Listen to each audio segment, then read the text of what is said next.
Good morning students. बेटे आज जो आपका टॉपिक है उसका नाम है पर्यावरण के कारक। तो सबसे पहले हम ये जानेंगे कि पर्यावरण क्या होता है। इसकी परिभाषा है किसी भी जीवित प्राणी के चारों ओर पाए जाने वाले लोग, स्थान, वस्तुएं और प्रकृति को पर्यावरण कहते हैं।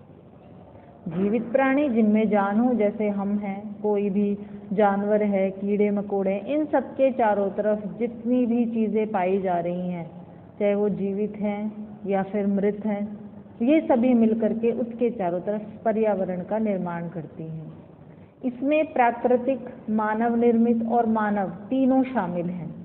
पर्यावरण की बात ये कर रहे हैं कि पर्यावरण में क्या क्या चीज़ें आती हैं। पर्यावरण में हमारी प्रकृति, मानव निर्मित और मानव तीनों शामिल हैं। मानव निर्मित यानी जो चीज़ें मनुष्य ने बनाई हैं, प्राकृतिक यानी जो मनुष्य ने नहीं बनाई हैं, पहले से ही हमारे धरती पर थी, और मनुष्य, ये सभी पर्यावरण में शामिल हैं।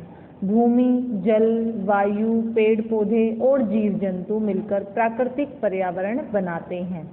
अब इसमें इन्होंने कहा है कि प्राकृतिक पर्यावरण, देखो प्राकृतिक का मतलब वो है जो मनुष्य ने नहीं बनाया। क्या नहीं बनाया हमने? भूमि, मिट्टी नहीं बनाई, जल नहीं बनाया, वायु, हवा नहीं बनाई, पेड़ पौधे, जीव जंतु, ये सब जो है प्रकृति की देन है। तो ये सभी मिलकर के प्राकृतिक पर्यावरण बनाते हैं। इनमें से कुछ जीवित हैं और कुछ अजीवित हैं। ये बात मैं आपको पहले भी बता चुकी हूँ कि हमारे चारों तरफ जितनी भी चीज़ें हैं उनमें से कुछ मृत हैं और कुछ जीवित हैं। यानी कि जो पर्यावरण है उसमें दो तरह की चीज़ें शामिल हो गई, जैविक और अजैविक।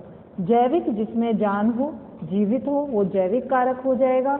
अजैविक जिसमें जान नहीं है यानी कि वो निर्जीव है, मृत है, वो हो जाते हैं अजैविक कारक। तो यहाँ पर जैविक कारक के इन्होंने उदाहरण दिए हैं। ये किसी भी पर्यावरण के जीवी घटक होते हैं, जैसे मनुष्य, जानवर, पेड़ पौधे आदि।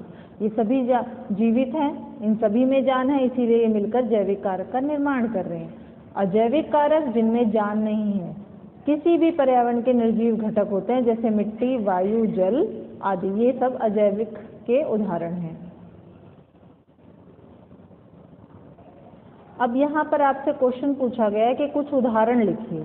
जैविक कारक, जैविक कारक जैसे इन्होंने अभी पीछे एग्जाम्पल दिया भी था कि जैविक क्या होते हैं, जिनमें जान होती है, जैसे कि पेड़ पौधे। इसके अलावा भी बहुत सारी चीज़ों के आप नाम लिख सकते हैं, पौधे, जानवर, कीड़े मकोड़े, मनुष्य, ठीक है, ये सभी क्या हैं? सूक्ष्म जीव, ये सभी क्या हैं? ये जैविक कारक है कि इन सभी में जान है।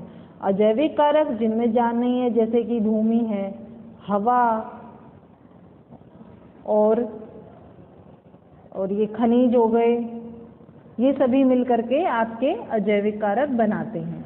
अब यहाँ पर और भी क्वेश्चंस दिए हुए हैं, जैसे फर्स्ट है जैव मंडल में दोनों शामिल हैं। जैव मंडल, जैव यानी जीवित, मंडल यानी कि जगह जहाँ पर जीवित लोग रह रहे हैं, जहाँ पर जीवित रह सकते हैं, वहाँ पर दो तरह की चीज़ें शामिल है, एक तो जैविक और एक अजैविक।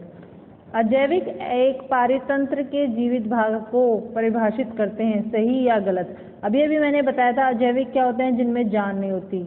तो यहाँ इन्होंने उल्टा लिखा है कि अजैविक जीवित भाग होते नहीं, अजैविक तो मृत भाग होते हैं। इसका मतलब ये गलत है। जैविक का क्या अर्थ है? जैविक का मतलब वे चीज़ें जिनमें जान है, जो जीवित हैं, उनको जैविक कहा जाता है। तो इस तरह से आपके ये क्वेश्चन आंसर भी सॉल्व हो गए हैं। अगर आपको समझ नहीं आता है तो आप दोबारा से मुझसे पूछ सकते हैं। इन क्वेश्चन आंसर्स को आप अपनी नोटबुक में लिख करके मुझे सेंड करेंगे।